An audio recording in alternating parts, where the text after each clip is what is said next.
आइए अब campaign designing शुरू करते हैं और इस सेशन के अंदर मैं आपको सिखाऊंगा कि सर्च ऐड की कैंपेन को किस तरीके से बनाना होता है और किस तरीके से आपने डिज़ाइन करना होता है। सबसे पहले जब आप अपने इंटरफेस पे हैं तो यहाँ आप अगर गौर करें तो आपको कोई डायरेक्ट लिंक या डायरेक्ट बटन नज़र नहीं आ रहा होगा कैंपेन डिज़ाइनिंग का। मेरे नज़दीक ये एक छोटा सा फ्लॉ है गूगल एडवर्ड्स के अंदर, और अगर कोई गूगल में से मुझे सुन रहा है तो भाइयों यहाँ कोई प्लस का साइन ऐड कर दो मेन स्क्रीन के ऊपर जो आपका लैंडिंग पेज है, ताकि डायरेक्ट कैंपेन को हम एक्सेस कर सकें। कैंपेन डिज़ाइन करने के लिए जो बटन हमें चाहिए वो है न्यू कैंपेन का। वो कैसे एक्सेस करते हैं, आइए ज़रा थोड़ा सा उसके ऊपर नज़र डालते हैं। सबसे पहले आप लेफ्ट पे ओवरव्यू के नीचे देखें तो कैंपेन का बटन आपको नज़र आएगा। इस पर आप क्लिक कीजिए। क्लिक करने के बाद नीले कलर का ये प्लस साइन जो है, इसके थ्रू आप न्यू कैंपेन डिज़ाइन करना शुरू करेंगे। इस नीले बटन पर क्लिक करें। क्लिक करने के बाद न्यू कैंपेन्स पे क्लिक करें। न्यू कैंपेन पे क्लिक करने के बाद गूगल एडवर्ड अब आपको डिफरेंट ऑब्जेक्टिव्स और डिफरेंट टाइप ऑफ एडवर्टाइजमेंट्स दिखा रहा है। आप इसमें डिस्प्ले ऐड भी सिलेक्ट कर सकते हैं, आप इसमें सर्च ऐड भी सिलेक्ट कर सकते हैं, आप इसमें वीडियो ऐड भी सिलेक्ट कर सकते हैं, और भी डिफरेंट ऑप्शंस गूगल आपको यहाँ दे रहा है। आपने इसको गौर से पढ़ना है। इस सेशन में चूंकि मैं आपको सिखा रहा हूँ कि सर्च ऐड यानी टेक्स्ट ऐड जो सर्च में अपीयर हो रही होती हैं वो कैसे बनाई जाती हैं, तो I will select the option which is the first one, how to create और creating a search ad. Type of ad select करने के बाद अब अगला स्टेप है कि गूगल आपसे पूछ रहा है कि उस ऐड का ऑब्जेक्टिव क्या है। यहाँ तीन आपको बाय डिफ़ॉल्ट ऑब्जेक्टिव्स दिखा रहा है कि आप अपनी सेल्स बढ़ाना चाहते हैं, आप लीड्स को जनरेट करना चाहते हैं, या आप अपनी वेबसाइट की ट्रैफिक को बढ़ाना चाहते हैं। इसके अलावा अगर आपने इन तीनों में से कोई ऑब्जेक्टिव सेलेक्ट नहीं करना तो नीचे ऑप्शन दी हुई है कि जिसके अंदर आप सेलेक्ट कर सकते हैं कि I want to continue without an objective, which is not really a good way to start a campaign. मैं अपनी वेबसाइट की ट्रैफिक को बढ़ाना चाहता हूँ इस सर्च ऐड की कैंपेन के थ्रू, तो मैं वेबसाइट ट्रैफिक के ऊपर क्लिक करूँगा।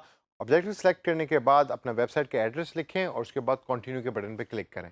कंटिन्यू के बटन पर क्लिक करने के बाद अब आप अपनी कैंपेन डिज़ाइन करना शुरू करने लगे हैं। टॉप पे अगर आप देखें तो आपको 4 डिफरेंट स्टेप्स नज़र आ रहे हैं जो आपकी कैंपेन के स्टेप्स हैं।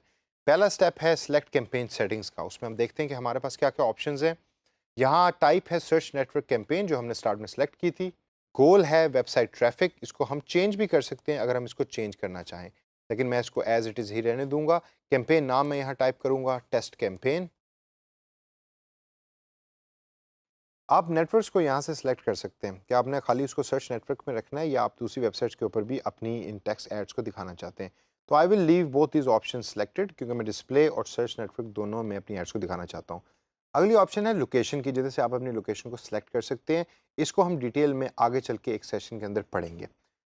लैंग्वेज के इस पर्टिकुलर स्टेप में आप लैंग्वेज सेलेक्ट कर सकते हैं कि आपकी ऐड किन किन लोगों तक पहुंचे और वो कौन कौन सी लैंग्वेज बोलते हैं। जैसे मैंने आपको पहले भी बताया था कि I would suggest you to leave English as a language, क्योंकि ज़्यादातर लोग हमें जो हैं वो गूगल को इंग्लिश में यूज़ कर रहे होते हैं, फेसबुक को इंग्लिश में यूज़ कर रहे होते हैं। तो आप उसको इंग्लिश ही रहने दें अनटिल अनलेस कि आप जो भी ऐड बना रहे हैं वो बड़ी स्पेसिफिक किसी और लैंग्वेज में है, तो फिर you have to change the language of है, otherwise leave it English. Language के बाद बजट और बिडिंग की दो ऑप्शंस आती हैं। इसको आप अपने तौर पे अभी देखिए, आगे चल के हम एक सेशन में इसको बड़े डिटेल के अंदर स्टडी करेंगे और उसको लर्न करेंगे। उसके बाद ऑप्शन आती है स्टार्टिंग एंड एंडिंग डेट की, जिसको आप चेंज कर सकते हैं। फॉर एग्जांपल मैं चाहता हूं कि मेरी कैंपेन की जो स्टार्टिंग डेट है वो 13 की बजाय 20 मई हो, यानी कि एक हफ्ते पहले मैं ये कैंपेन डिज़ाइन कर रहा हूँ। और एंड डेट जो है वो अभी करंटली नन आ रही है, तो मैं उसकी एंड डेट जो है वो चाहूँगा कि 27, यानी कि एक हफ्ते के बाद मेरी कैंपेन ऑटोमेटिकली एंड हो जाए। तो I can select this from this particular option. Start and ending dates के बाद आप साइट लिंक, कॉल आउट और कॉल एक्सटेंशंस को अपने तौर पे देख सकते हैं। ये थोड़ी सी एडवांस सेटिंग्स हैं और इसको आप अपने तौर पे सर्च कर सकते हैं और प्ले अराउंड कर सकते हैं। I will leave these particular options as it is. Additional settings के अंदर भी आप इन ऑप्शंस को अपने तौर पे देखिए। सेव एंड कंटिन्यू के इस नीले बटन पे क्लिक कीजिए। क्लिक करने के बाद it will take you up to the setup ad groups.